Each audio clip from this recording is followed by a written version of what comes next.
You are not in your usual location. No kidding. Really? Wow. Sherlock Holmes. Where are you? I'm in San Juan. Well, that's why I Okay. said I had to take a 6:30 a.m. flight to get home. That's it. You didn't say to get home. I thought Oh, you were leaving home to go somewhere in the morning. no. I need the flight to get home. Gotcha. Well, You're I could sideways. have. Okay. I'm okay with you sideways. Like, Here's the thing. Over here, I'm not sideways. Yet you are. okay, I'm sideways. Okay. Yeah, I'm like, why the hell? Well, I'm trying this for the first time on the iPad. Oh, okay. You're using the app. Okay, you're right side up now. Okay. Oh, I guess this doesn't rotate. Okay. So wait, what the fuck I do? What is grid speaker slider? I don't know what any of these things do. Anyway. Okay. Good. Well, it's just that I was trying to move the camera because the thing is, here. Okay, that fixes that. There you go. That's better. If not, I'm looking at the wrong place. You're all good.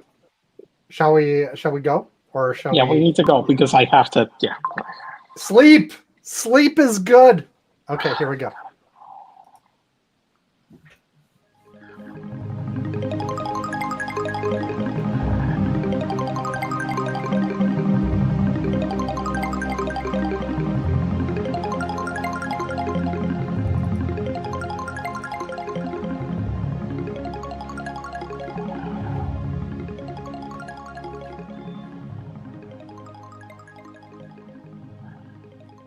Welcome to Curmudgeon's Corner for Saturday, August 31st, 2024. It's just after 0 UTC. I'm Sam Minter and Yvonne Bow is here. Hello, Yvonne.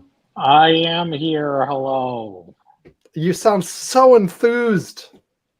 Well, I got sick this week. Oh. I am finally over my COVID, by the way. I tested negative starting Wednesday night, and my symptoms had abated a few days before that. So I'm look, I had a very stressful work week, which unfortunately, I'm really frustrated because I managed to accomplish. Well, I'm grossly exaggerating saying nothing. I did move things forward, but I'm in sales. I wanted to move them to completion. Right. Unfortunately, completion did not happen. Did I get advances? Yes.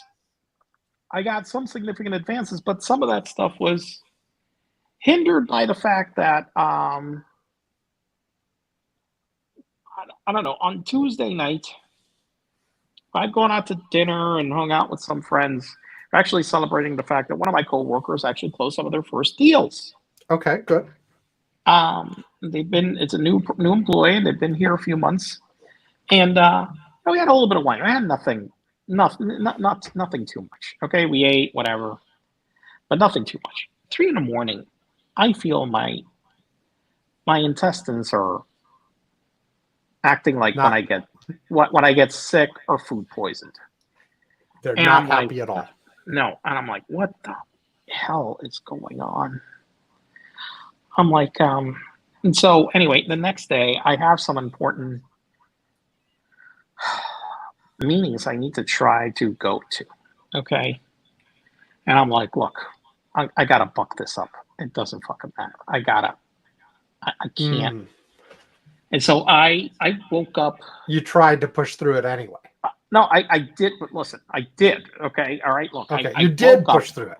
No, I got up. I felt like I'm like, what the fuck is wrong with me? And I wasn't really sure what was going on yet. Still, okay. But I felt just completely destroyed. I just felt just what the hell.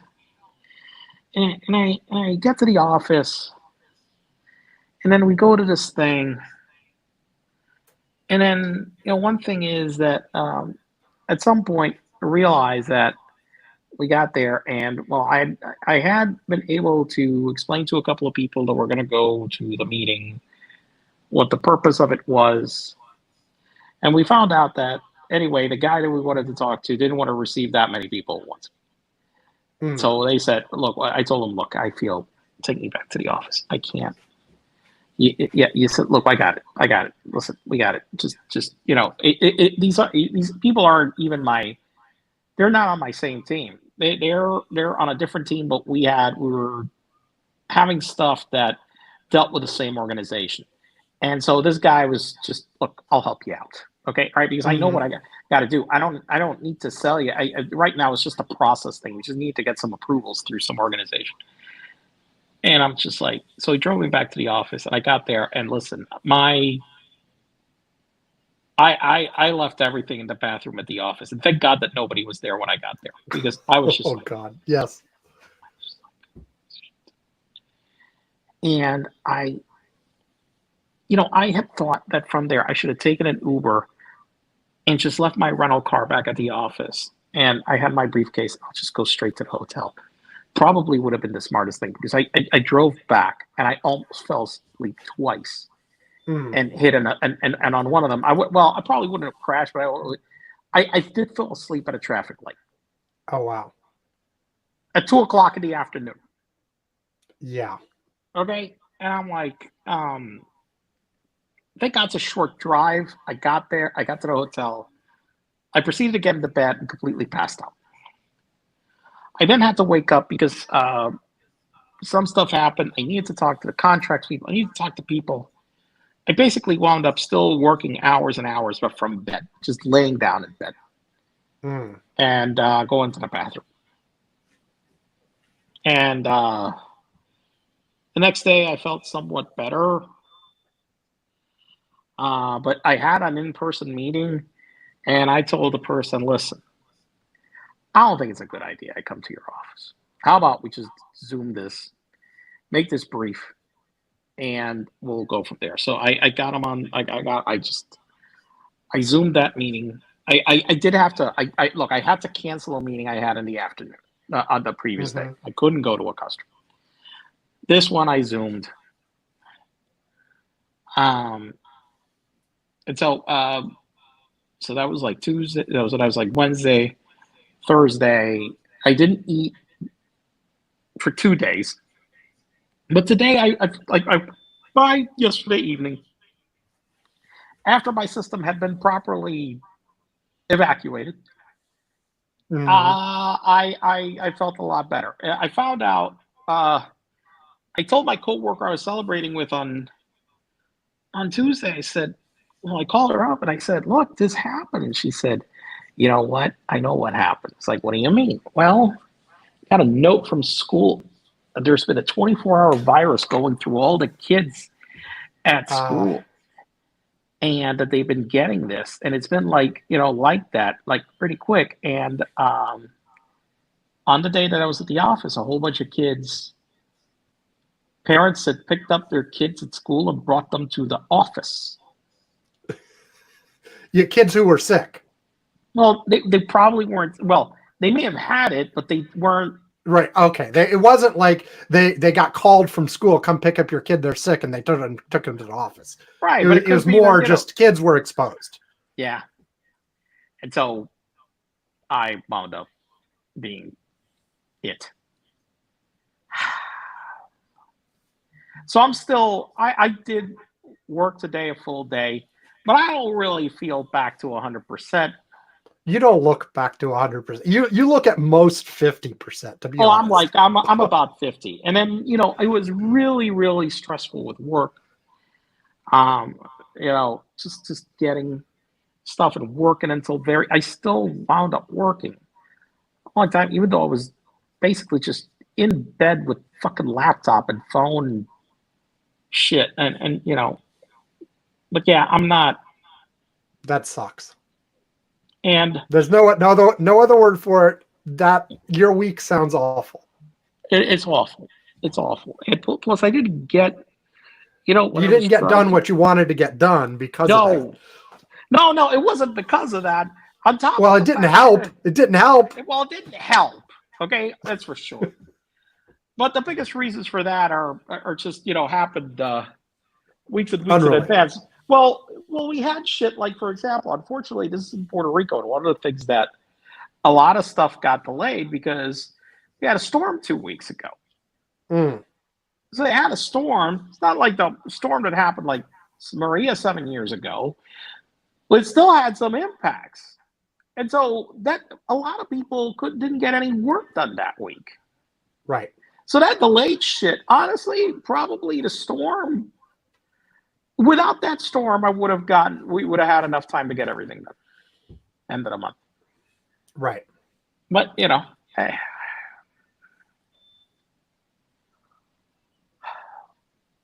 And I gotta be honest. I went from traveling nonstop. The pandemic made me spend 1 year where I didn't travel at all. Right. To now, I have slept. I don't know. I have traveled a ridiculous amount again, and I just want to fucking go home. Yeah. I'm sick and tired of this fucking hotel. It's a nice hotel. I'm fucking sick and tired of it. Right. So, no matter how fucking nice it is. I get you. I did get, I did, I was so exhausted. One thing, at least, about the hotel. It's in front of the ocean, so I had just opened my slider door, and I probably, when I got back from the office, I just crashed for a while, just hearing that sound, until some idiot started playing music outside for some reason.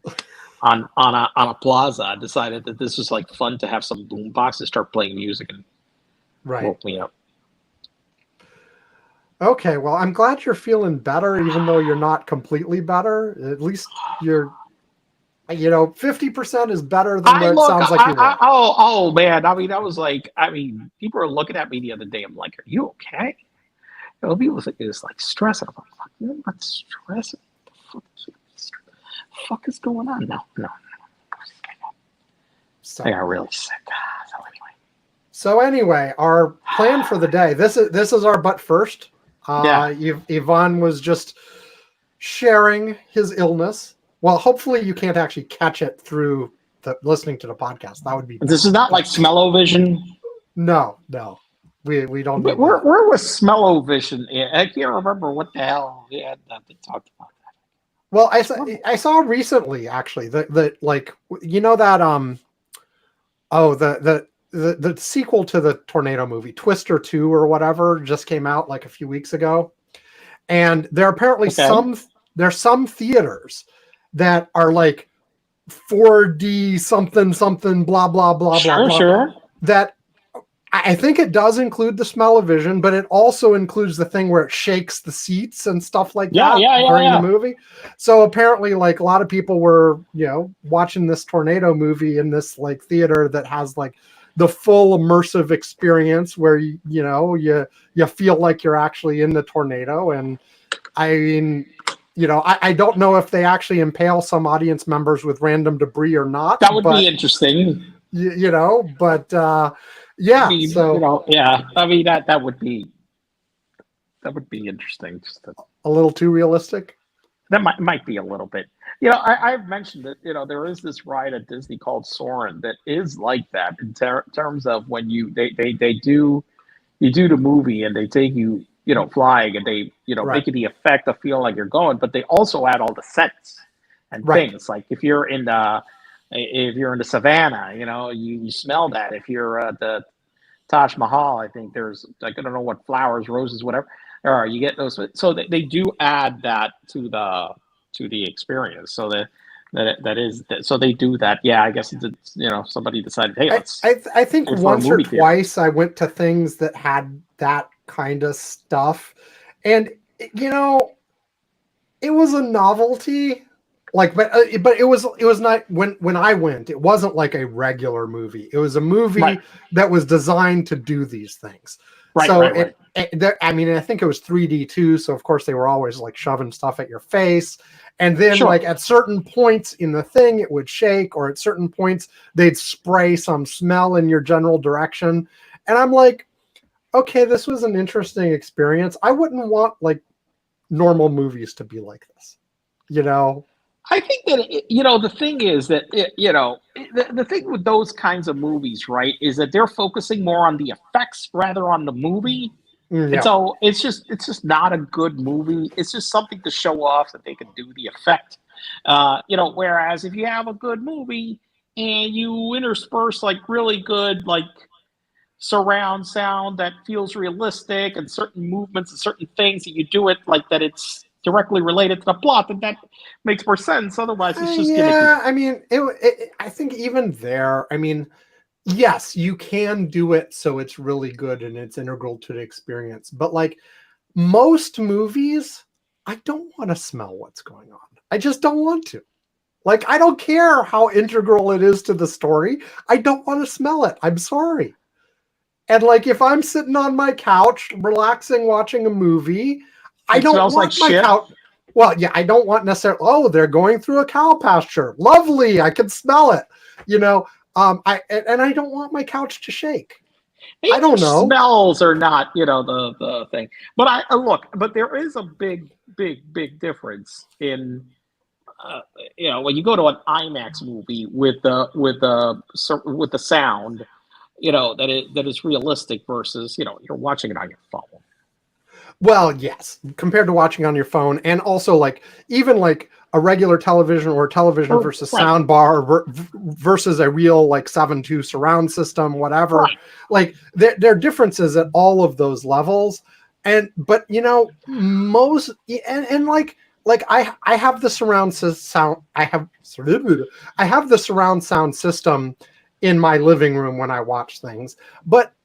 And occasionally it matters. Like if you're watching a movie that takes advantage of it. I think the problem. Part of the problem is that when you have it on all the time, you stop noticing that it's happening. And so, it's one of those things that I really notice it when for example, I'm traveling and I'm watching something in some rinky-dink thing with a little speaker. It's not exactly really that much. It's not really. You notice the difference more after that. Yeah, of course. I mean, yeah. I mean, and like most of the time, what's on my projector system in my living room is matter. news. And like, it's really, I think where you really notice it is like a movie, like a really well-made movie. I was just going to say, surround sound does not add a lot to Wolf Blitzer. No, probably the opposite, to be honest with you. Yeah, I mean, but and even with movies, it depends on the kind. Yes, Mr. Wolf. It depends on the kind of movie too. Like some movies. Like an action movie is going to take a lot more advantage of the surround sound and stuff like that than a rom-com. Sure. So, I mean, you may still get some of that, like some ambient noises from behind you and some stuff like that, but it makes more of a difference in things where there's lots of movement and action and things going on, so. And all right, anyway, we've dragged this out. Anyway. Okay, all right. What are you going to Okay. What are you going to talk about? Right down. Should I skip my movie? We can get right onto the meat of things. No. What's your movie this week? Ghostbusters. The first one. The first one. Okay, you watched it. Okay, wait. Oh yeah, I have seen Ghostbusters many times before. This comes from when the newest Ghostbusters was in the theater. My wife was like, "Hey, let's go see it," and then we were like, well, wait, like we haven't seen the one immediately before it. And it's sort of a direct sequel to the one immediately before. So I'm like, let's watch all of the Ghostbusters and then we'll go see the new one. Like, okay. So let's catch up on the series. But of course, catching up on the series took us months. And so it's long gone from the theaters now. It's now available on streaming, the newest one. Yes. We have caught up. Like we've actually watched all the ones prior to the newest ones. We skipped for now the various Ghostbusters TV series. We've skipped those. there were like 3 different Ghostbusters cartoons or something, but we have skipped those.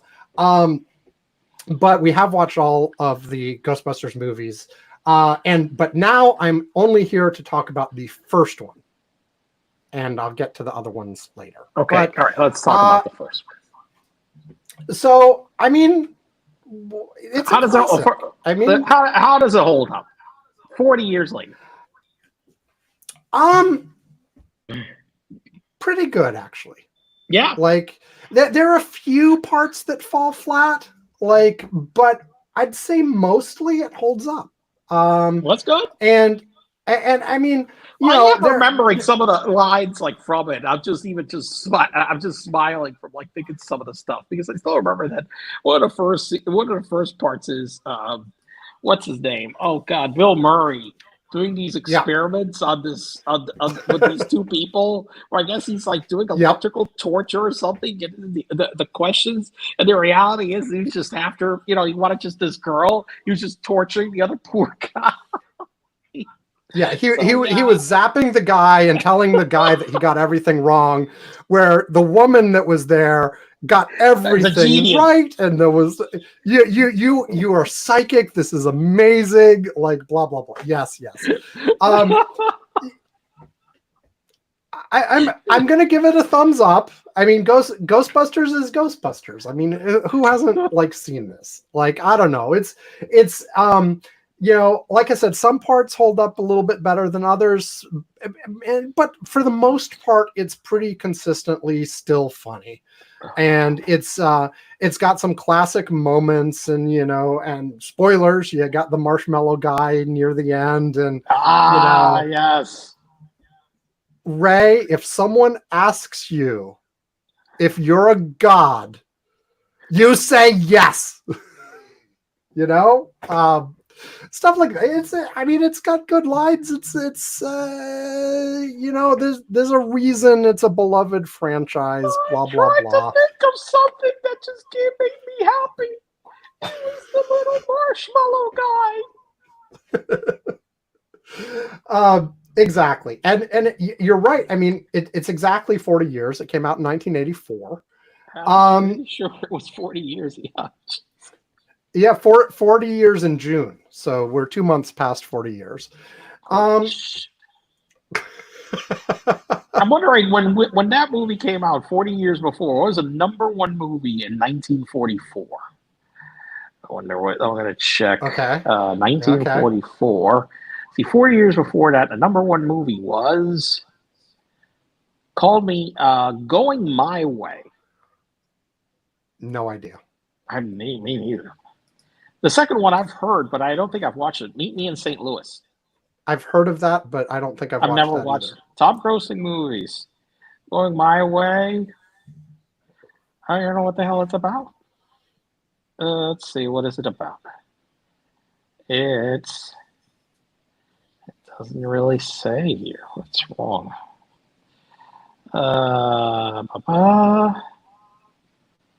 Okay. Oh, God. I'm slow. My Way, I said, right? 1944? Yeah. Yeah, Going My Way, 1944. Okay. It's a musical. Okay. Wow. With Bing Crosby. Is a 1944 musical. I've got to add this to my list, I guess. Drama film directed by Leo McCarey and starring Bing Crosby and Barry Fitzgerald, written by Frank Butler, based on a story by McCarey. The film is about the new young priest taking over a parish from an established old veteran. Crosby sings 5 songs, with others performed on screen by Metropolitan Opera star Miss soprano Rise Stevens.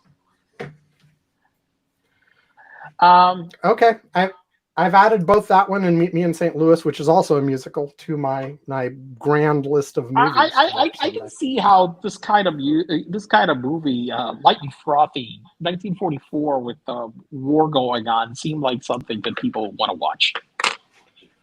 Yeah, a nice distraction from everything else that was going on, and blah blah blah. Yeah, makes sense. Makes sense. Anyway, Ghostbusters is also kind of light and frothy. It's not a serious movie at all. It's a comedy.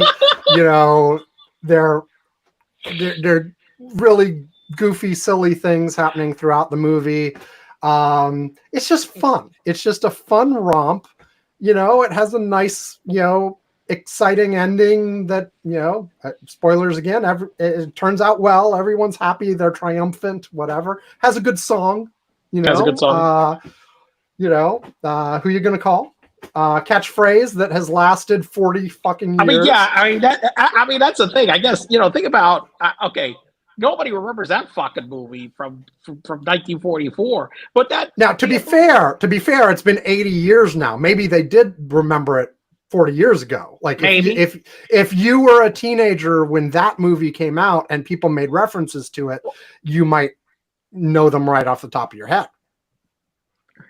But I will say, to be fair, that those war years were not peak for movie making. Okay, there are a few classics from the 40s. There are a few, but it was because of the war. I mean, they weren't making as many like say big movie productions. It's just hell, there were even actors and people who were going to war themselves. Right. So it wasn't exactly like the easiest time for that. So I guess that to be fair, is not good judging like that time period on. By the way, that movie. Going my way, 83% on Rotten Tomatoes, 90% on Metacritic. Okay. So it does have some good good reviews. So. Okay. And yeah, like to this day, I mean, if you say who you're going to call, who you going to call. People know the right way to respond to that phrase. Exactly. 40 years later, yes. So that was a very iconic movie indeed of the 1980s. Yeah. Absolutely. Now, I'm not sure if you picked like a random 18-year-old, would they get the references instantly? Now, they might, because we've got the new Ghostbusters. Yeah, well, they got the new one. And one of the differences between now and when we were kids is the absolutely easy access to the back catalog. Like, Wait, So what are you talking about? Didn't you stream your movies back in 1984? I mean, I'm sure it was possible to go get Going My Way at the Blockbuster and watch it. But it took a little bit more. Not even, actually, I gotta say. Probably not. I don't know. No, because the Blockbusters used to have a very limited selection, of what the hell was current, what the hell was renting frequently. Yes, they did have some of those old classics, but, it wasn't like they had every movie available. Okay. Well, no. Yeah, because you had to maintain physical inventory. Yes. And you have limited space, so you have to pick and choose the things that people are likely to get. And so, exactly. Right. So you'd have a classic section, but there'd only be the really big things. Like Casablanca, stuff like that, whatever, that everybody remembered. Okay. Now there were back in the day, there were some specialty video stores that specialized in certain eras or certain genres or whatever. You had to go find those. You had to go find them. You had to do that. Yeah. Well, exactly. It's not like I still remember the scene in the movie Big where he was the CEO of the he's a big shot at the toy company, and I don't think we had the facility where Tom Hanks goes and says, "Hey, could you go get me a copy of the Super Bowl and just edit out all the commercials so I can watch it when I want, please?" So yeah, we didn't have those kind of powers. Yeah, and I definitely couldn't get Big to my list too. So anyway, thumbs up to Ghostbusters. If you haven't seen it, I'm not even going to pretend anybody listening has not seen Ghostbusters. But if you haven't seen it recently, it's worth a rewatch. And no spoilers for the other ones. I'll do Ghostbusters 2 next week. But so far we've caught up with all of the Ghostbusters other than the brand new one that was out in the theaters this year. And it's worth watching the whole damn series. It's fun. I'm gonna say it. I'm pretty sure. I guess I watched probably Ghostbusters and Ghostbusters 2. That's where I am. Mm-hmm. Okay. So we'll talk about the rest in due course as I get to them in order, and starting with Ghostbusters 2 next week. Let me see. Well, hold on, because I'm looking. So it's Ghostbusters 2. Yeah. So then there was a 2016 reboot, which was, what the heck was that called? Was it So called Ghostbusters? it was just called Ghostbusters. They retroactively added like some name to it, but it was just called Ghostbusters. It was the one with female Ghostbusters that was in a different continuity. So like Okay. they tried to reboot the series from scratch rather than making a sequel. And it kind of fell flat. And it's like, when I get to that movie in order, we'll talk about this more, but there was a controversy. Did people hate it because it was actually bad, or because there was a lot of hate to it just because they cast women? And so was it bad because it was bad, or was it bad because people just had a negative reaction to casting women in these Then roles? We got Ghostbusters Afterlife, and then Ghostbusters Frozen Empire. Yeah, and I've seen I've not Ghostbusters. watched. I've seen all of them except Frozen Empire. I haven't seen Frozen Empire yet. And there are also a whole bunch of TV shows, animated TV shows and blah blah blah. So there's a bunch of stuff. I haven't watched the TV shows. But maybe someday. I haven't watched the TV shows, nor the sequels, nor anything. But I will say that I think you're motivating me to watch Ghostbusters with my son. Well, and that's the thing. Like now there are a few scenes that get slightly racy, but like PG-13 racy, not R racy. That's fine. You think knowing me, you think I haven't watched something like maybe a little bit slightly racy. I mean, come on, the kid, like right now, all the complaints I was listening to today is that he's saying shit a lot. I'm just like, well, what the fuck? Now here's the question: do you have him saying shit in English, Spanish, or both? No, in English. The thing is that we've been focusing on his English because he is right now. I've seen that he's picking up more words in Spanish. Okay, but we've been focusing on his English, and I will say that I have focused my cursing lately more in English.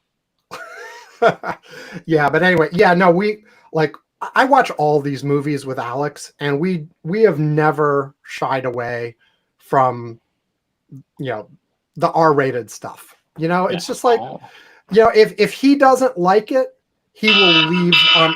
Oh, alarm. Sorry, alert.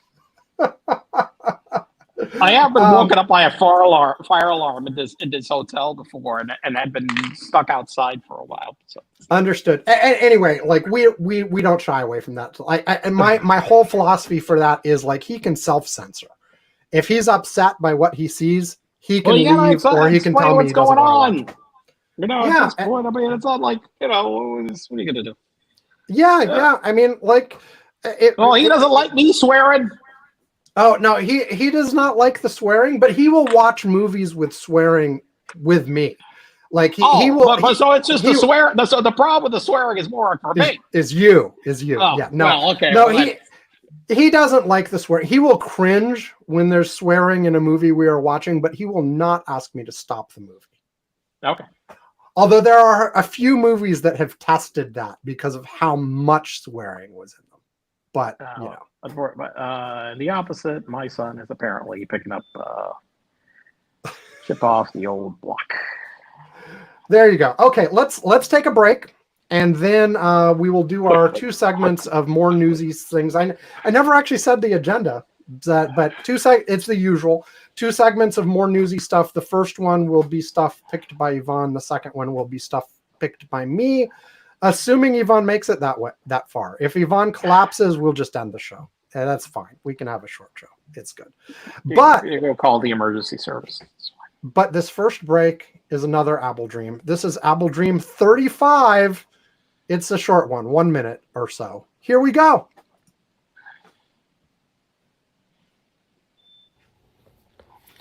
I was in a high-rise apartment for the first time visiting a friend. And there was a balcony and a view of a city. And I remember discussing how when you have a toddler, if you have a balcony like that, you like seal it off entirely. You do not let them out there like ever, because you don't want them to fall off. That's good advice. There was more that happened before I got up to this high-rise apartment, but I don't remember what it was anymore. Bye. And that's it. So, Well, don't let your toddlers child play safety, around freely in the balcony the in your high always rise. necessary child safety adult dream.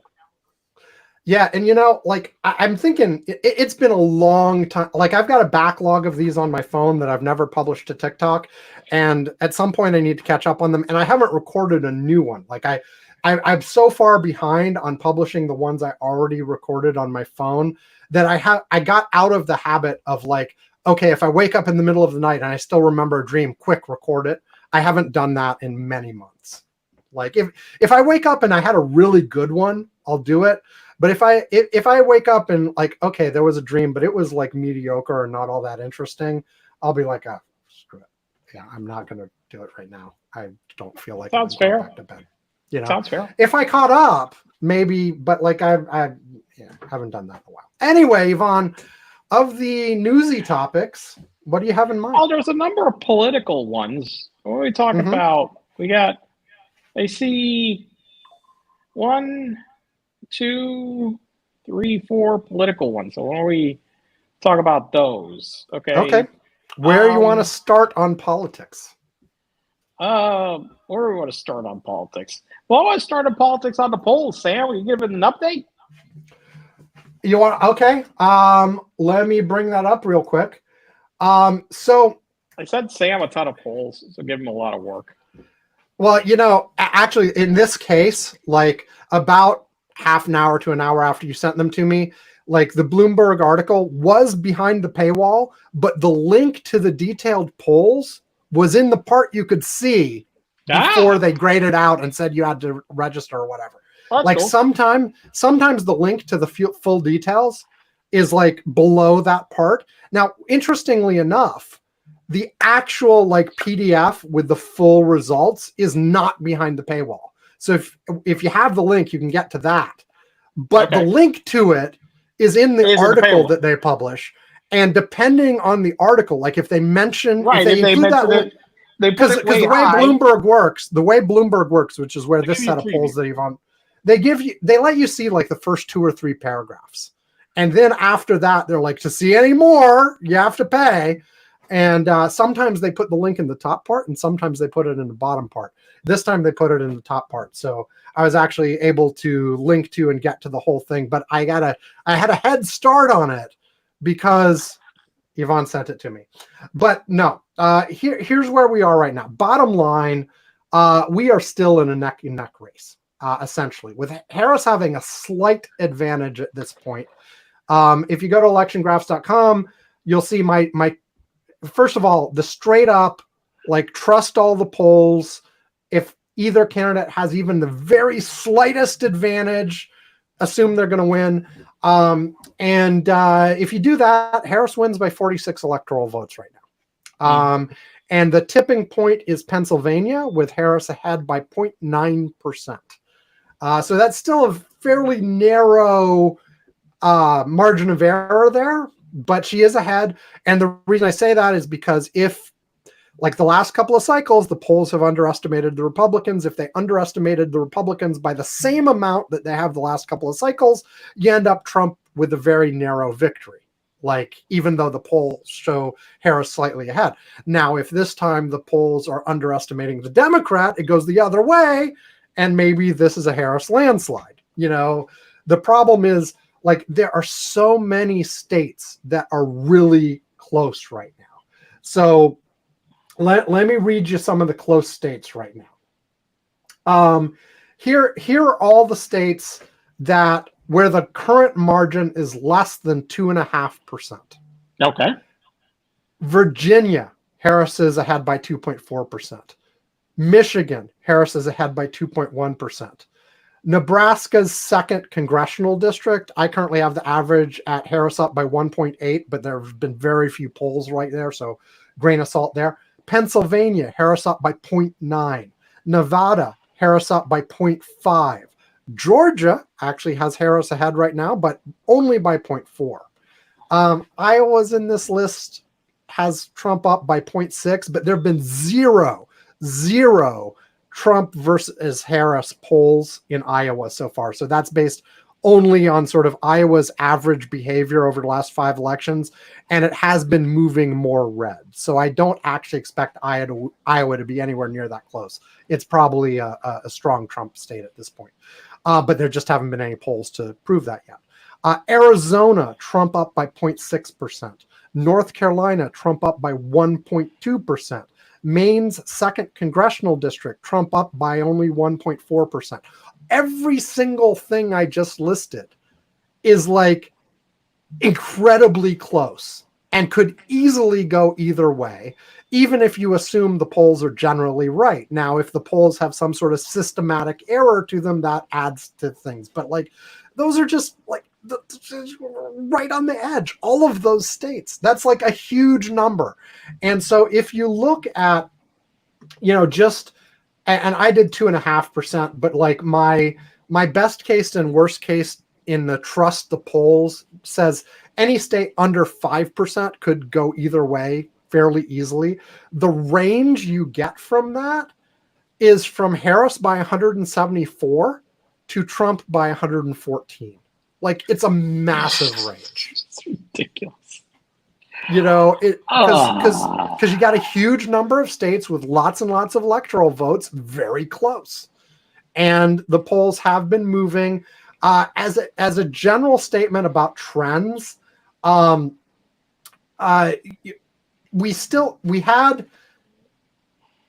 had massive movement towards Harris after Biden dropped out for the first few weeks to like the beginning of August.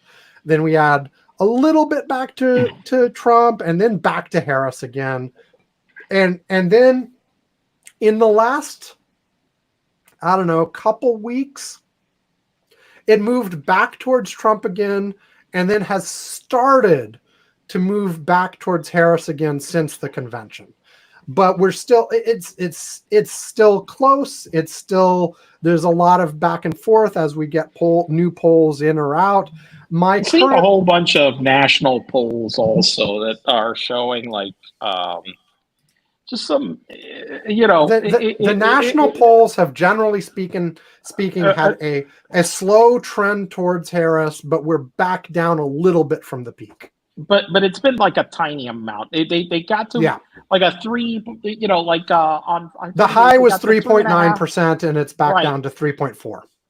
Exactly, and it's been around that range basically. Yeah. So yeah. And so it's not like no mailing it in. This is over. No, not at all. Like right now, my odds. I have my 2 different models that account for the amount of time left for the election, which as we are recording is refresh 66.9 days left. But between I'm going to ignore the if the election was today stuff, but my model, including the time left, my 2 models, the range is from Harris having a 53.1% chance to Harris having a 57.2% chance. So she is favored a little bit. But that's not like, we're not talking 95%. No. This is not that far away from a coin toss at this point. No. And that's where we are now. I mean, I think, so it frankly, like, we haven't yet had a big convention bounce show up, but we still don't have a lot of post-convention polls. We have a few. There were a whole bunch. Yvonne mentioned he made me a bunch of work, but over the last 48 to 72 hours, there have been so many swing state polls. There have been quite a lot.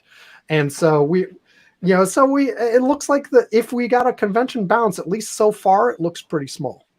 Well, I think one thing is that we all,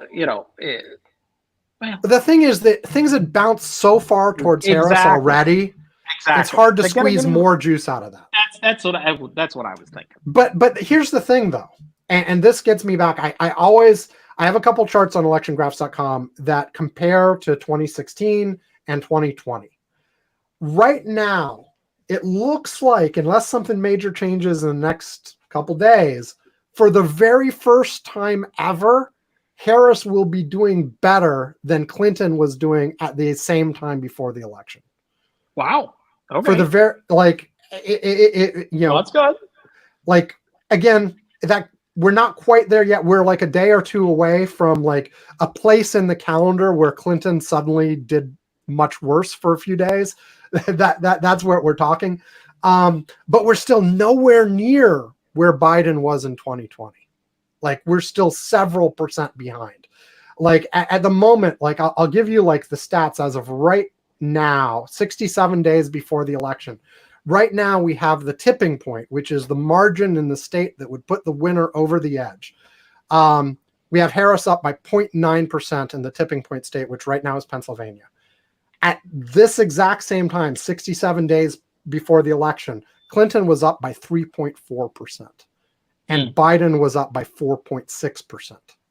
So we're still a long way behind the pace of either of those two times. And of course, Biden just barely pulled it out and Clinton lost. So, you know. So as you said, we got a long way to go. Nobody should be complacent if there are a lot of things that indicate how we've talked about how Trump seems to be struggling right now in terms of how to respond to Harris and how he's getting less rational and how he's doing things that should hurt him. But it's not impacting his voters. I mean, they're just whatever. I mean, he's got the core group that is not going to change no matter what. And, a lot of the stuff that we've seen is actually like, I mentioned this last time we were talking polls on the show, but like for the most part, the changes here have been on the Democratic side, where the Democrats are doing stronger. Like everything I talked about on election graphs is all centered around margins. But if you separate it out to look at how the Democrat is doing versus how the Republican is doing, basically what's going on here is the Democrat has been improving, but Trump has been staying flat. Like the number of people supporting his Trump support is like not moving. Is not moving. Yeah, I mean a little bit, but a little bit, but not that much. Like if you look on the national polls, like 538's national poll graph, and this is especially clear. Like if you look on mobile, or so that you have a narrower thing, it's even more obvious than if you look on desktop. But I'm looking since Biden dropped out, because they have Biden versus Harris. But when on July 24th, Trump was at 44% in their average. As of right now, Trump is at 43.7% in their average. He's dropped 0.3% in that time frame. Meanwhile, Harris has gone from 44.9 to 47.2. So Harris has gotten some movement, but Trump, it's just flat. It's just flat. Nobody's coming or going. So this is all about undecideds and maybe a few of those RFK people jumping to Harris. That's what it's about. It's not people are turning away from Trump. It's all the one thing that like we've said about, we don't exactly know about turnout, and which always is a big driver around all of these things, and why well, and you hear anecdotally all these stories about how the support for Trump is, you're not seeing as many like Trump parades, and you're not seeing as many signs or the trucks with the flags behind them, and they're just less than there were before. And so maybe that indicates less enthusiasm, but does it mean they won't vote? I think more like a lot of that we've talked about over the last 4 years has been turnout for special elections and all these other things, et cetera, that we've been surprised. We've been continuously surprised we were continuously surprised in 2016 and even in 2020 on turnout in the opposite direction. But we have been repeatedly surprised in the opposite direction. And it doesn't, to create a massive landslide, in the electoral system, it's not like it takes a lot of points. Right. 1 to 2 points that you're underestimating on one candidate at number of states creates a landslide. It's that simple in the EV college. And so, yeah. It's, and I will add, it's very tight. I just brought up election betting odds. So this averages odds from Betfair, Smarkets, Predict-It, and Polymarket. Okay. And right now, at this very second, they have Harris 49.1%, Trump 49.1%. Jesus. So, and then like other random people that's just dumbass. It's not even the right people. Like if an asteroid hit and killed both Trump and Harris, the people they have third, fourth, fifth, and sixth on the list are not the people who would be most likely. Which is why those aren't exactly the best places to look at. I mean, they have Haley next at 0.6%, and then Michelle Obama at 5%, and then RFK Jr. at 0.2%, and Hillary Clinton at 0.1%. Okay.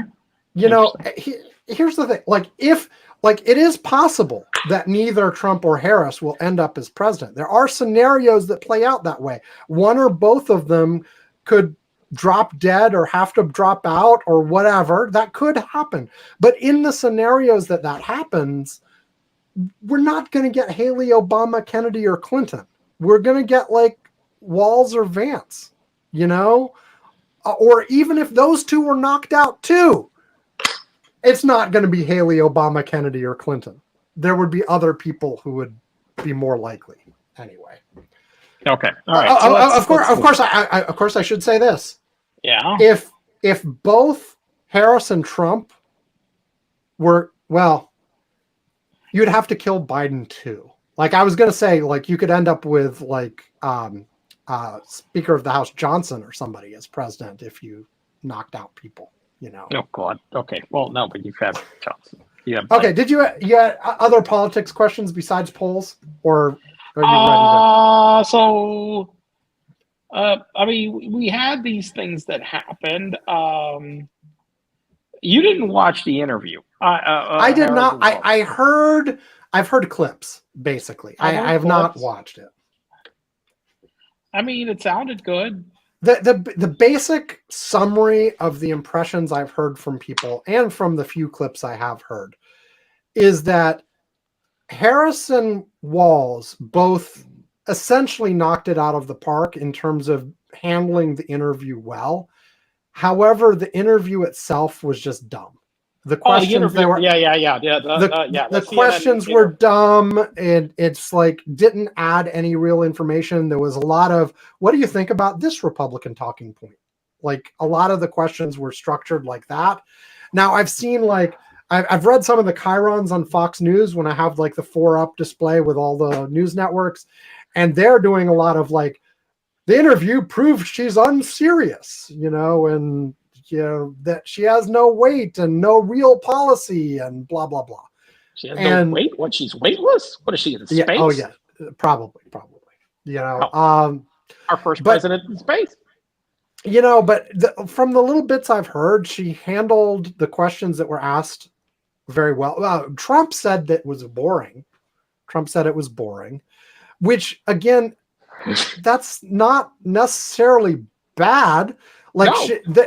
There were policy questions answered where you asked where she answered in detail. She knew what the fuck she was talking about and said, well, XYZ, and here's why we did this, and here's what we're going to do next, and blah, blah, blah, blah, blah. And I guess Trump expected them to I don't know, do the tango or something. What you're used to, like in a Trump interview, is that he doesn't answer the question at all. Instead, he yells about how the question is stupid. He yells about how it's unfair.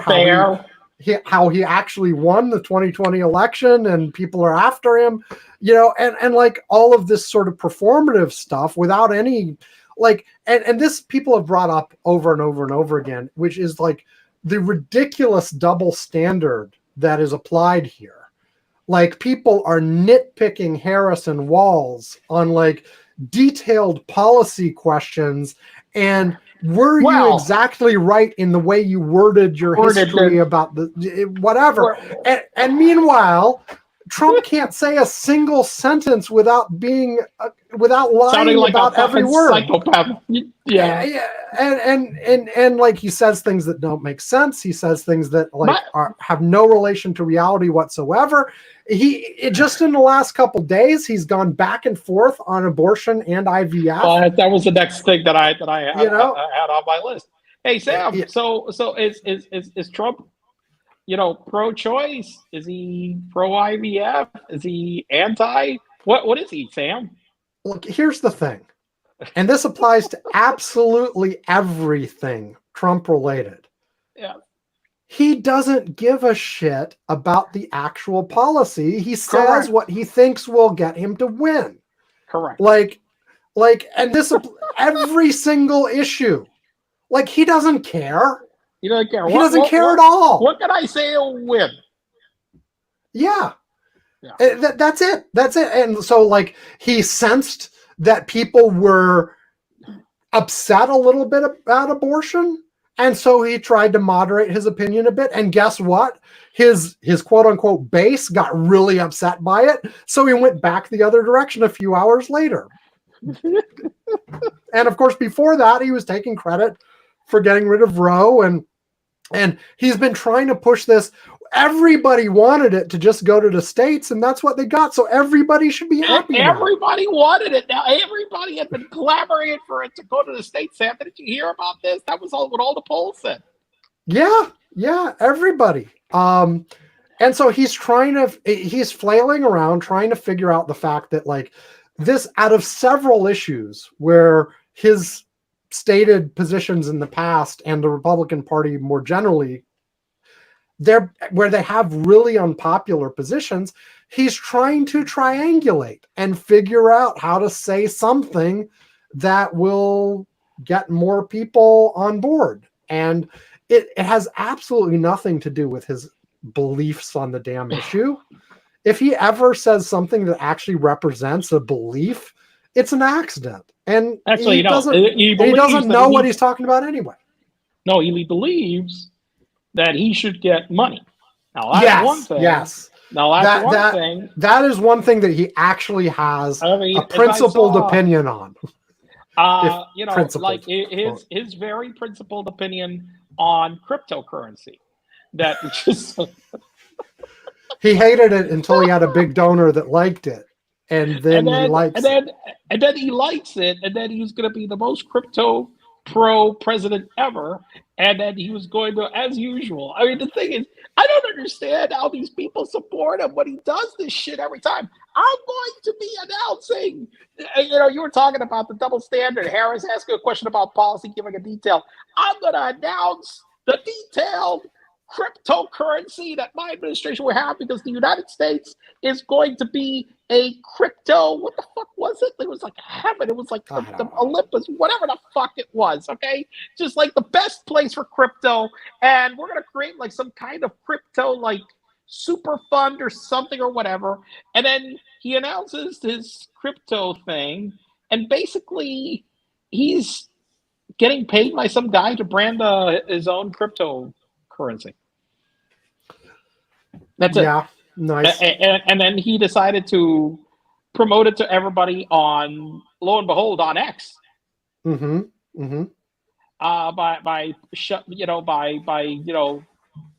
shoving around this guy who I guess is paying him money for some new cryptocurrency. That's the Trump cryptocurrency policy. Buy the Trump branded crypto, I will get money, and we will be fine. And yes, and this is not the only issue he's done this on. Like, he's completely reversed opinion. I mean, who the hell during a campaign he's selling $99 digital trading cards? And I mean, which scam is he not running, man? And nothing's changed. I mean, he's been doing this the whole time. It's just like, what's this week's version of it? It's like in the middle of a fucking election campaign. He's like, oh yeah, let me just announce another scam. Okay, the other thing that I've got here on the list that everybody seems to have forgotten already. Arlington? Well, that one's like whatever. No, more important, superseding indictment, Sam. Oh yeah, we'll talk about that, and then I'll do Arlington for a little bit. But yeah, we had the superseding indictment. The reason it's gone away so quickly in terms of attention is because there were no charges added or anything. This was the special counsel for the DC case, the January 6th case, just refiling the indictment, essentially taking out all the stuff the Supreme Court said they couldn't use. Right. So they actually, as we are recording, both the special counsel and Trump's lawyers have a few hours left to submit their briefs to Judge Chunkin on Chunkin. Is that how you say it? Anyway, whatever. You know how bad we are at names. Yes, briefs. Not underwear. Oh, okay. Like, we don't want. Okay. No, you don't want. Yeah, all the lawyers have to submit their underwear. That would be one hell of a way of doing this, but no, thank you. No, they have to submit their briefs on how this case should proceed, given the Supreme Court's judgment on presidential immunity. But the superseding indictment is specifically redoing the indictment, taking out everything that would be problematic given what the Supreme Court said, or in the cases where the Supreme Court said there was a presumption, but that could be overcome, putting in detailed arguments about why it overcame the presumption and stuff like that. So it's not like new charges. It's just representing the old charges in a way designed to deal with the Supreme Court decision. Right. Okay. Because there was some evidence that they are like, there were some things like the where he talked to the Justice Department to try to get them to do bogus investigations that the Supreme Court said was off limits. So that stuff's completely gone. There's some places where there were references to conversations that happened in the Oval Office or tweets that were done from the Oval Office. Those references are gone. They also added stuff to specifically point out that all the co-conspirators were acting in their private capacities. When they were talking about Mike Pence, they made it clear. They took out things where there were conversations with Mike Pence about executive office functions, like when just generally when they were talking about election fraud, for instance, all that stuff's gone. But they left in when Pence was acting as president of the Senate, because that isn't. That's not right. The vice president has a dual role. Yes, they're an executive branch, but when they're acting as president of the Senate, they're actually part of the legislative branch. Correct. And so they made it clear, like almost every time Pence was mentioned, they talked about, that he was his role as president of the Senate. And anywhere they couldn't say that, they took out. So those are the kinds of changes they made. And, like I said, within the next few hours, it's due by, I think, Friday midnight Eastern time. So getting very close here. They're supposed to submit their plans to the judge on how to move forward. And then sometime next week, we'll hear more about that as well. Because I think the judge is going to have a hearing, and then they'll make a decision, and then we'll see what's going forward on that. So yeah, that's what's going on with the superseding indictment. Okay. Well, so you want to mention something about the Arlington thing? I'm just like, I don't know. What do you expect from this asshole? So here's the thing. And this is an example of as well of, has Trump lost some of his mojo here? Because the intention here was to beef up his, his whole reputation with the military, and specifically the thing that he was going to at Arlington was the 1 year anniversary. Was it 1 year? 2 years? Yeah, I think it's whatever. 2 years. The 2 years. Anniversary. Yeah, the anniversary, however many years it is, we've lost track of the soldiers who were killed in Afghanistan while we were withdrawing. And so he was going with the families of some of those people who were killed to visit their graves, blah, blah, blah. And so the intention was, highlight Biden's issue in Afghanistan. Of all the things in his presidency, that was one of the ones that was the most chaotic. And you can argue why it almost had to be that way, but nevertheless, it was not a good look. Mm-hmm. So he wanted to highlight that, and plus he wanted some nice pictures of him supporting veterans and stuff. Yeah, but that's the problem. But it completely backfired on him because he went and he made a campaign commercial out of this. But the problem is that there are federal laws saying you can't do that at that part of the cemetery. Right. And there's a good reason for that. Basically, not just at that cemetery, at any of the military cemeteries around, that exist. Right. Well, apparently there are the national cemeteries. No, but even within the national cemeteries, apparently, if you want to do that in the part that has Civil War veterans, you can do it. The parts that are restricted are the parts that are from modern wars, where the relatives of the dead are still very actively visiting people they knew. Right.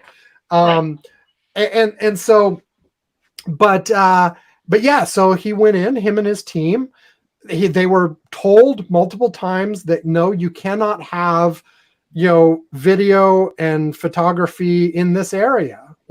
Your own private ones, especially anything related to your campaign. They ignored that. Somebody on their team assaulted the Army person who was telling them no. And of course they use all this footage in a commercial anyway, and it has Trump standing next to the grave, grinning and giving a big thumbs up sign. And it's like, I didn't see that. He's beside a grave, grinning with a thumbs up. Yes. I cannot. And so, of course, that part I didn't know. Yes, that is the case. I've seen the pictures. I've seen, and it's not just that the picture exists. They're using this in ads. Okay, I'm gonna go right beside my family's grave and just be sitting over there. Yes, the big thumbs up, big grin. It's literally a meme. It's so literally a meme like this. I mean, Jesus fucking Christ. Okay. So here's the thing, all sorts of military organizations who already weren't all that hot on him because of the statements he's made about, prisoners of war being idiots. John McCain and others, he made statements while he was president that he didn't want the people who were in wheelchairs because they lost legs in the war. Don't bring them in here. Don't show them. No one wants to see that. He said things like that. He made a comment just a couple weeks ago about the Medal of Honor not being as good as the Medal for Civilians because the Medal of Freedom. Because the you didn't have to die or be injured to get the other one. And so a lot of military organizations have basically condemned his behavior at the cemetery, all that. Now, there was one fake poll that's been going around showing the fake poll, which I suspected it had to be fake. And I said to this, is this real?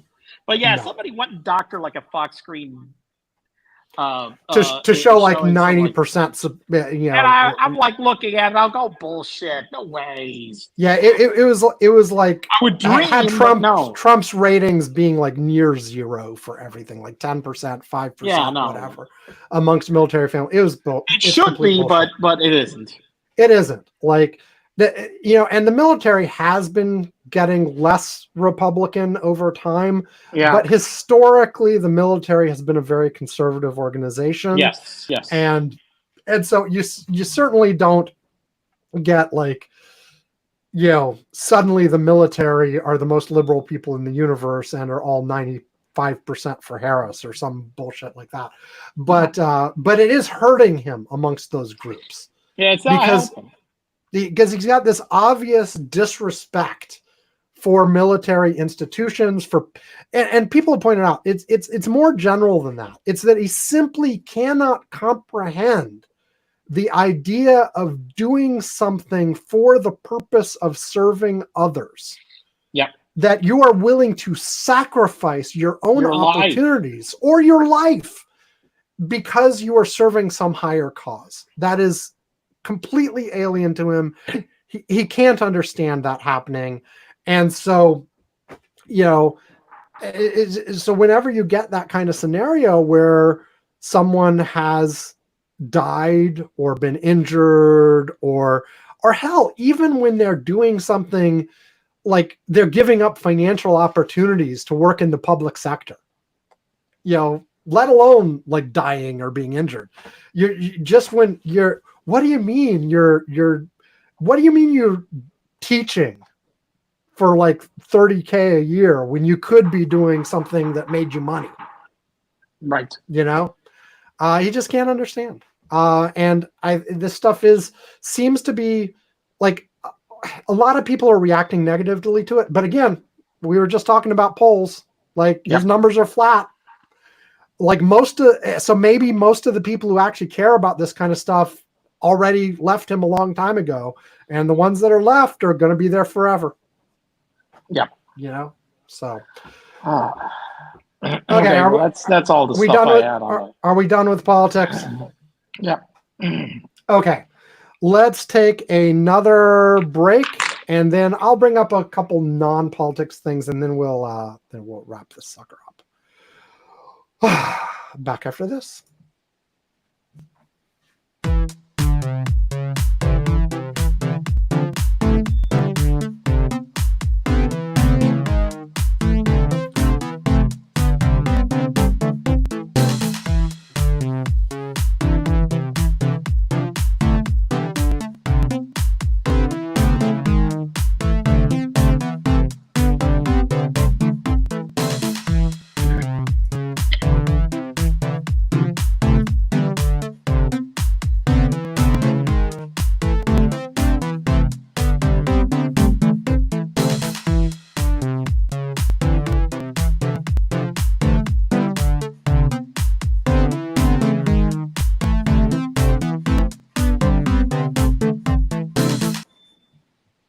Okay.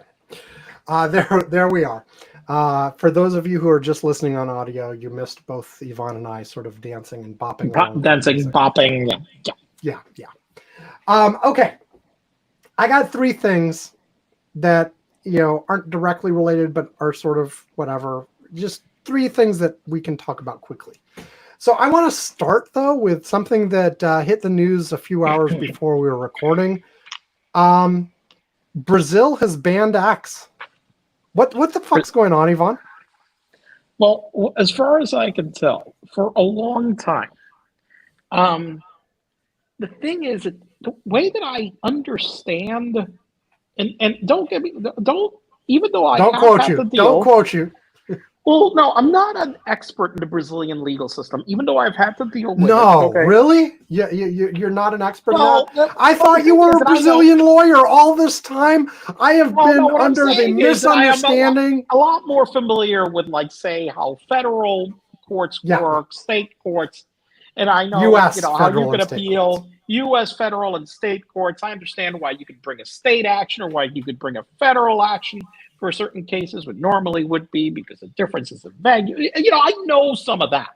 For Brazil, I know a little, okay?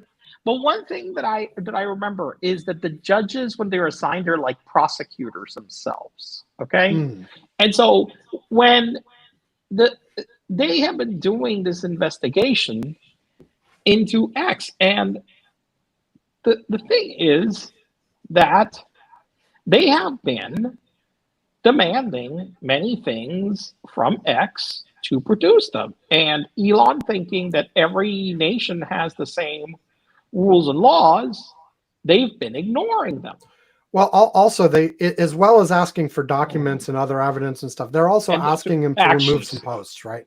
Correct. And they were also asking them to censor content actions and according to local law. And one of the things that I always said is, and I still don't understand how X has not gotten into more trouble regarding this across the world, especially in Europe, okay, where I know there are certain things related to this, is that if they don't have that ability, at some point this is going to catch up with them legally big time, because they basically got rid of most of the people that do this. Right. And so they have not been complying with orders. They've not been responding to subpoenas. They've not been responding to everything. And I'm going to, from what it seems is that he's acting like everywhere where he thinks that he can just ignore the law, ad infinitum. And they finally got fed up and they said, you know what? Listen, if you're going to be in complete contempt, fuck you. It's a temporary order as far as I understand. It's not a permanent ban. But look, Brazilian courts have been. This is a fuck around and find out thing, because Brazilian courts, just to be clear, they've said X can't operate there. Yes. They've also said that anybody using a VPN to get access to X anyway has significant fines, like close to $10,000 for trying to do that. I think I saw somewhere else that they're also telling app stores to pull some of the VPN software as well. Right. So this is a fairly extensive order to. Well, listen, Brazil. Shut down the X one thing is that this is a fuck around and find out moment. Yeah. A few years ago, Facebook had been brought to court over failure to comply over certain things. I can't remember exactly related to what. Okay. Bottom line is that they kept doing the same shit. They had taken the Facebook Brazil president and jailed him. Right. I vaguely remember that. Yeah. And then, I know another time, the Cisco Brazil president was also thrown in jail. In large part, by the way, because it was found out that he was in cahoots over a scam to evade import duties. Oh, beautiful. Yep. Yeah. So that was the thing. So, and look, even my previous employer, Kodak, and I can talk about this because this is in public filings if you look at the SEC filings for my old employer, Kodak, it's there. We had a whole bunch of assets frozen that were still frozen when I left because there was a $100 million tax judgment against Kodak Brazil. And the bulk of the assets that the company owned there were were frozen until this got resolved. So Brazilian courts don't fuck around, okay? They will, it's not their court system is strong.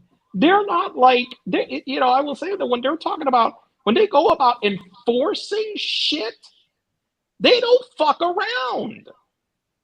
And so where he thinks that in the U.S. he can vote a motion, make a subpoena, push off, whatever, man, they get really hard with big companies that don't comply.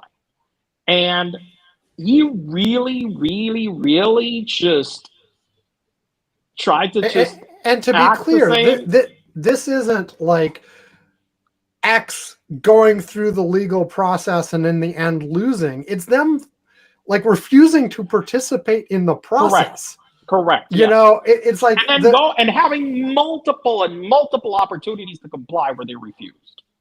Right. So well, I mean, it's a big market. Yeah. And so one of the things I heard, I haven't had a lot of confirmation on this, but I saw a couple of people post on Mastodon that apparently a whole bunch of Brazilians in response to this are signing up for Blue Sky. Enough so that they crashed Blue Sky. Well, listen, think about this. Brazil has 200 million people. They have super high internet penetration, mobile phone penetration, all of this shit. This isn't taking it away from some country that, some tiny country where nobody has cell phones. So, yeah, I mean, I'm expecting the figures from a whole bunch of tech companies are going to be like, "Whoa, we just got a whole bunch of people signed up for shit in a hurry." Right. And anybody who doesn't already have a Brazilian presence is going to be like, "Oh, let's get that taken care of right now." Yeah. You know. Yeah. Okay. Along those same lines, the CEO of Telegram got arrested in France. You know what? I read a little bit about what the hell was going on, but I didn't look at the details too much. It seems that it was like also related to not complying with some requests for investigations and there was stuff. some of that, and then also, well, and I've heard mixed things about this. So on the one hand, at a high level, it's, hey, Telegram has become a cesspool for illegal activities. Yes. Everything from child porn to, coordinating like arms sales, like all this kind of stuff. But it's not like people think of, like, there's a component of it that's like a WhatsApp or whatever, where it's like person-to-person communication, and that does exist. And by the way, people assume it's like end-to-end encrypted by default. It's not. Okay. To do that person-to-person with end-to-end encryption, you actually have to take some extra steps to do it.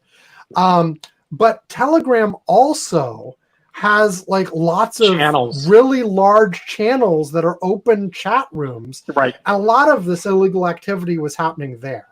And so basically, similar to what Elon's getting in trouble for in Brazil, which, by the way, we didn't mention, they've also sanctioned SpaceX as well as X, just because they're related somehow. Anyway, specifically Starlink. But with these Telegram channels, a lot of this illegal activity was happening in these public channels. It wasn't even in like the secret places. Right. And they were refusing to censor those locations out of a, free speech mindset or whatever. Look, I sympathize to some degree with not wanting to put a heavy hand on censorship. But on the other hand, when your open chat room that anybody can join is facilitating illegal activities right there, look, at some point, somebody's going to do something about that. All the major companies, telecommunication carriers, whatever the hell you want, have areas dedicated to basically law enforcement requests and a process and how to deal with them and how to comply with the law. Yes. Okay? When the requests come in. The problem always comes in. It's the same problem as X is having in Brazil, is that if you start getting those requests and you basically decided that you want to operate like a rogue state, well, at some point they're going to come down on you. They're going to come down on you hard. Plain and simple. You have to have a process. You have to be able to respond. You have to be able to comply or say why you're not going to comply, and the reasoning, period. End of story. Or if you really and truly are like, we can't operate under those rules, then you don't operate in that country. Then you can't operate in that country, period. And look, lots of companies have made significant compromises in order to operate in China, for instance. Yeah. Or many other countries that have severe rules that, like, they agree to things they would never agree to in the US because it's the only way to be in that market. And you can judge them for that decision to make that compromise. But if you go into a country and then say, yeah, but I'm not going to follow their rules. Right. I'm going to blatantly operate illegally. I understand that maybe you don't agree with the rule, but unfortunately, that's the rule there, and you're going to suffer the consequences if you don't comply. Simple as that. I mean,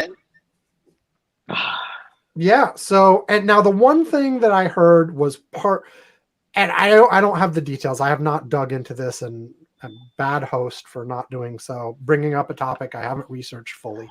Oops.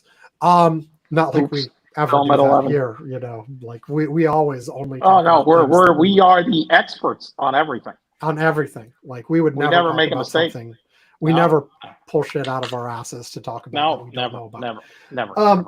Anyway, apparently one part of this potentially is about asking for encryption keys and other stuff that might compromise privacy for people using Telegram. And there's some questions about what Telegram has, what Telegram doesn't have, what level of encryption they have, and when do they apply it, and stuff like that, that may have implications of France doing some things that have other negative consequences as well. But in the end, like you said, it boils down to, if you don't like the laws in a country, then maybe don't do business in that country. But if you are going to do business in that country, you're kind of forced to follow their laws. It's part of the deal. And whether you like them or not, you can lobby to change the laws. You can say it should be something else and work in whatever way that country has to change laws. But if you are blatantly going to do something against the laws of the country after multiple warnings that apparently happened in this case, as in Brazil, then in the end, the country is going to do something. And in this case, unlike Brazil shut down X, France did not shut down Telegram. They arrested the CEO instead. I mean, Elon actually said the other day when he saw about this whole thing that maybe he's going to have to curtail some travel because he's afraid of legal repercussions. I'm sorry. Like, I would not shed tears over Elon getting arrested somewhere. No, not really, no. Yeah, go ahead and make that trip to Brazil, Elon. I'm sure that will go fine. I actually had a boss deported from Brazil. Mm-hmm. I had a boss that arrived that did not have the proper papers, a VP at HP, and he basically was not allowed to enter and was summarily deported. Beautiful. That's what you want to see happen. Yes. Okay, one more. Visit anyway. One more thing. Let's see. The stranded astronauts. Well, they're going to be stranded longer. And they're sending the ship back. NASA officially made the decision. We talked about how this might be possible, but it's now official. They are not going to let the astronauts go back to Earth on the Boeing capsule because they don't think it's safe. At least they don't feel it's safe enough. Here's the one thing. Now, I will say this. I don't think that it's because they don't think it's safe. I actually don't think that. I think that if they hadn't lost two space shuttles, they'd be sending them down on that damn thing. Exactly. If they hadn't lost two space shuttles and Boeing isn't being raked over the coals through all the fuck-ups they have done the last decade on quality and design and shit or whatever, they might be coming back on that ship. But the bottom line, Boeing CEO that came in. But I was reading this. There's a brand new Boeing CEO that came in, got on the phone with Bill Nelson. They looked at the risks from NASA, and this guy basically is like, you know what? The first act that I'm going to do as CEO is not go kill two astronauts. Screw this. Right. Send the capsule back and bring it back somewhere else. Okay, even if the chance was less than 1%. Well, I mean, and this is the fundamental thing. Like the NASA folks explicitly said, look, we have learned over the course of mistakes we have made in the past with Challenger and Columbia, that basically in those two occasions, there were engineers who raised red flags and they were ignored. And then people died. And here's the thing. You have a solution, okay? You have a choice. You have a choice. You don't have to bear the risk. It may not look good, but you don't have to take the risk. You got another way of bringing them back. Right. Now they have to wait till like February or something. They were supposed to be there 8 days. They're going to be there 8 months. But shit. I'm sure they're astronauts. I'm sure that from unexpectedly long stay at the ISS, but also at the same time as being astronauts, it's like, well, shit. I get to stay at the ISS? ISS for 8 months. And they will find useful things to do. They will get to like participate and like get. Yes, I mean, I'm sure they didn't plan to spend this time away from their families, etc. Blah blah blah. But better than getting in the capsule and burning up in reentry. I hope they filed their taxes and shit. They didn't have an extension due. So someone I was interacting with on Mastodon asked about whether they could vote. And so here's what I could find so far. Shit. There are mechanisms in place for astronauts to vote from the ISS. Okay. However, the standard procedure for that is you have to sign up for it before you leave. Well, fuck. What? And they were just stranded these guys in space. So I was like, I'm sure they'll figure out some way around it. But apparently, like, there's some federal form that you're supposed to fill in, and like most astronauts are based out of Texas. So Texas, like a couple of decades ago, passed a specific set of laws for how astronauts should vote. And they built specific mechanisms for how the ballots get transmitted to the space station securely and how the results get transmitted back securely and all of this kind of stuff. But they have to fill out some fucking form before they leave. And apparently, I haven't confirmed whether these two astronauts are based in Texas like most are. If they're not based in Texas, it depends on your local laws wherever you are based.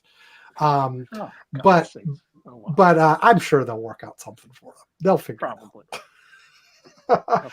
But yeah, so Boeing's really happy about all this, and but yeah, like, look, you're right. I mean, NASA. If NASA had picked anything else, like, it's no way. I mean, maybe they get lucky and everybody. I mean, get lucky. There's probably a 95% chance everything would actually be fine. What I read is even higher than that. It was like probably closer.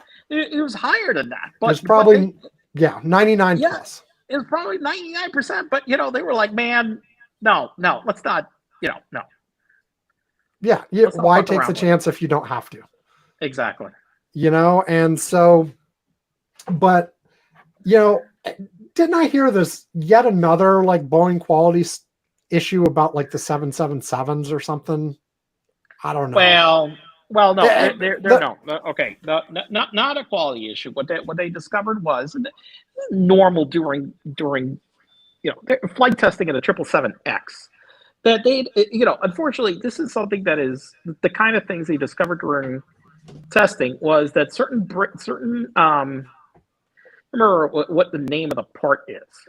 The support structure related to the engine towards the wing, and I'm not sure if it's the pylon or something, but they discovered that they all had been fracturing.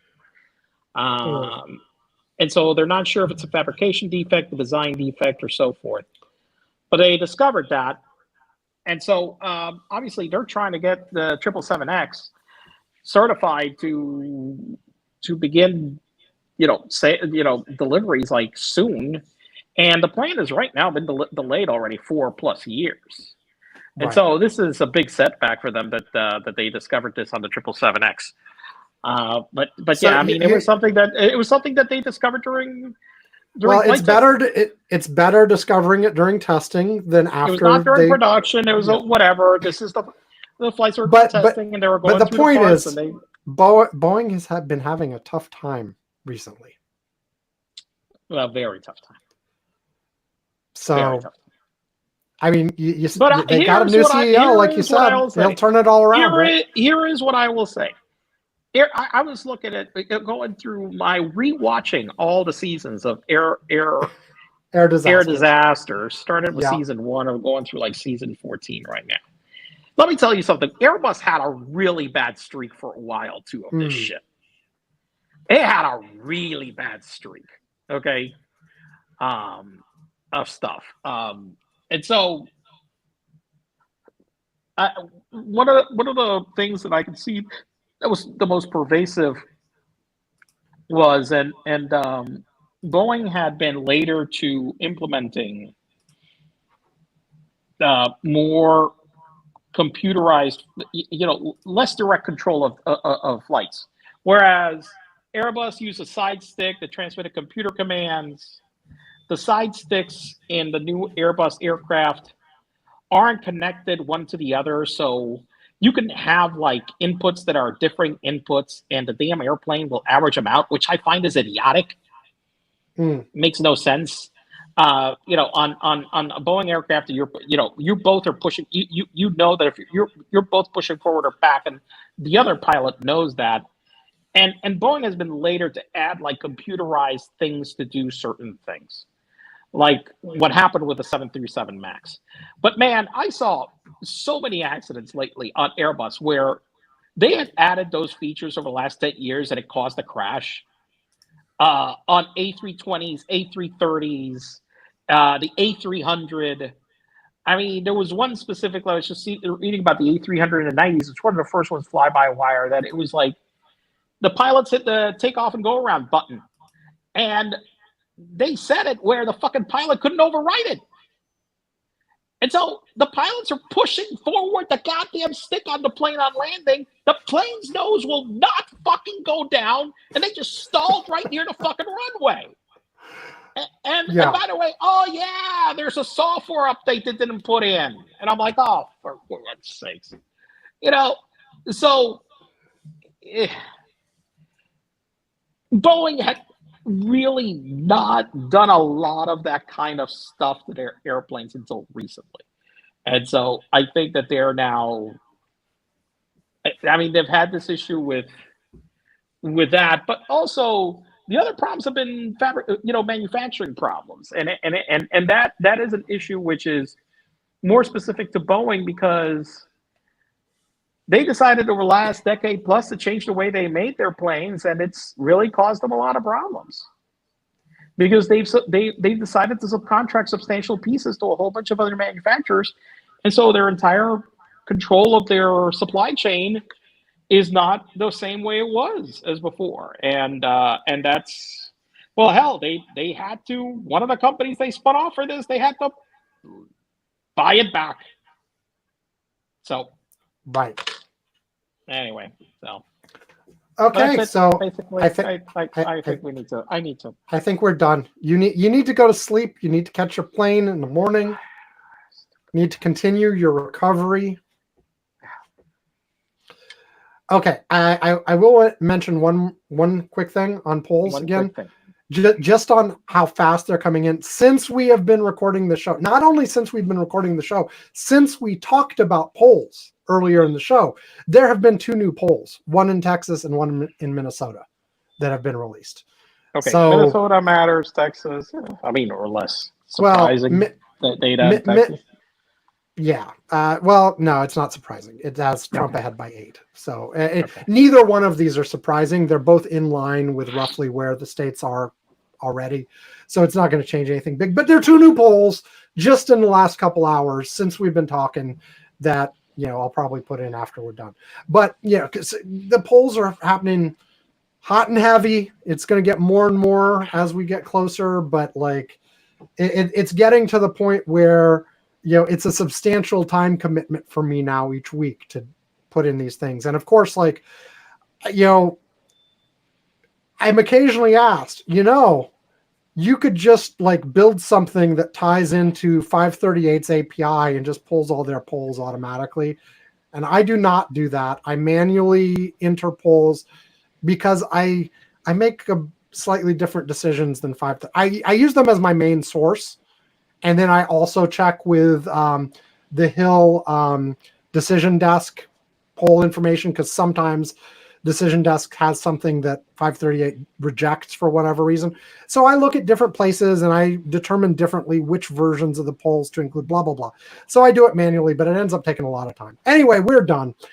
You can all go to curmudgeons-corner.com. It now has the link to our YouTube. Is now on the website. So if you want to see the YouTube versions of this, someone subscribed last week. Whoa! There you go. We have a bot. We now have 2. We now have 2 subscribers to the YouTube channel. There you me go. and somebody else. The bot. What was there? It's probably a bot. Like they had a name. It actually came up with a name. I forget how to get to it now. So oh well. But yeah, I'm not gonna look now. Anyway, there was a person. Anyway, you can get there. You can watch it. Nobody's been watching live today. Oh well, you missed out. You could see how sick Yvonne looks. God, Jesus, because I look awful. Yvonne does not look great. I look a disaster. I look a disaster. Anyway, we'll let Yvonne go. On the website, you can also find all the ways to contact us. You can find the archive of our shows, transcripts for recent shows, all of that kind of fun stuff. And of course, a link to our Patreon where you can give us cash money. And at various levels on the Patreon, we will mention you on the show. We will ring a bell. We will send you a postcard. We will send you, I was going to say a book. We don't send people books. We could send people books. I don't know what book we'd send you, but we could. No, but, or a mug, you know. I mean, I don't know. A book of transcripts of the show. There you go, Wilfred. Wow. Oh, Jesus. Yes. There you go. We will self-publish, all the transcripts since I started including transcripts, and self-publish it into a book. We can get both Yvonne and I to sign it and send it to you. There you go. There you go. If you want that instead of a mug, just let us know. We'll take care of it. Oh God, yeah. Okay, sure. Okay, yeah. I'm sure that will be extremely valuable as a collector's item. Anyway, at $2 a month or more, yes. No, go. No, $2 a month. I was going to say at $2 a month or more, or if you just contact us in any of the ways on the website and ask, we will invite you to the Curmudgeon Score Slack, where Yvonne and I and a bunch of listeners are chatting and sharing links throughout the week. So, Yvonne, anything to highlight from the Slack? Bank employees found dead in her cubicle 4 days after last clocking in. A Wells Fargo employee in Arizona was discovered dead in her cubicle last week, 4 days after she was last seen clocking into the office. Security at the Wells Fargo branch located in the 1100 block of West Washington Street contacted the Tempe Police Department after 60-year-old Denise Prudhomme was found dead in her cubicle Tuesday, August 20th. Prudhomme had last scanned into work Friday, August 16th at around 7 a.m. and never checked out. Police reported that Prudhomme was found on the third floor of the building in a cubicle that was not in the main hallway. There's no immediate sign of foul play. An anonymous employee told KPNX that co-workers had noticed a foul odor, but assumed it was related to a plumbing issue. Prudhomme's body was eventually discovered by another employee passing by. So, how's all that employee interaction at the office, huh, Sam? Yeah, that's what I said. Now, of course, like I made a stupid joke about this in terms of forcing people back into the office for all the interactions, but yet somebody died and was not found for 4 days. For 4 days! But at the same, I mean, this is an awful story. Like, imagine... It's an awful story! I mean, I'm really sorry for the person, but also, no, but it's a good point. I'm like, fuck. I mean, these people didn't notice that their coworker is dead for 4 fucking days. I mean, what the hell? Wasn't there a cleaning crew there that night? Apparently not. There had to be. There's always they cleaned around them. I don't know. No, they look really focused. Well, it sounds like they weren't on a main hallway or something. They were off in a corner, and they just didn't go. Maybe they even saw like the person there and were like, "Oh, we don't want to disturb them." I will say this, and you talk about what a sad human element about this is. Poor lady. I guess she didn't have anybody that missed her. I don't know. Like maybe I imagine. If there was a family, maybe they didn't know, like they called, and it would take a few days to do that. Sam, well, what do you mean a few days? If you didn't come back from the office, okay, I think my wife would notice within a couple hours. Where's Sam? Right. Shouldn't he be home by now? Exactly. Yeah. Where the fuck are you? But like if I lived alone, it might take a while before my mom or my sister or something figured out that I was missing. But that was my point. It's like, I mean, the pressing aspect of that I was saying is that the poor lady didn't have anybody that, even noticed she was not answer. So Yeah. anyway, Okay. Well, on that cheery note, yay! yes. I feel sorry for her and her family, and probably our coworkers are feeling a little guilty too at this point. Oh God, they better be fuckers. Yeah. Anyway, thanks everybody for joining us for yet another Curmudgeon's Corner, and hopefully we will be back next week, and Yvonne will be feeling a lot better. Speaking of next week, oh God, I'm going to be in Vegas. Okay. Oh, for God's sakes. Well, I don't know what the hell we're going to do, but okay, we'll figure that out. So maybe we'll have Yvonne, maybe we won't. Who the hell knows? But yeah, and don't do what I did and gamble the entire 75 cents you have to your name, and the good news is that I'm blow going your on winnings. the good news is I'm going on the company dime, so therefore I'm not. The company is giving me an award for how much I sold last year, and part of it is a trip to Vegas for the. Don't gamble your award. Well, I can't gamble my award. Part of it was in the type that companies give, like that earn technology. So I it's not vested yet. Right. Okay. Well, do you get a little plaque or something at least? I probably will. Yes. No, well, don't gamble that. Don't gamble the plaque. I'll go to the. I'm staying at the Win Encore, so they put it's expensive ones there. I'm gonna go to the table. I'm gonna put the plaque down. Okay, all of it on 8. But if you win, you get more plaques. I get more plaques. Yes. There you go. Okay, we're done. We are so done. Bye, everyone. We'll talk to you next week, or at least I will. We'll see. I don't know. Whatever. Something. Bye. Later. Bye.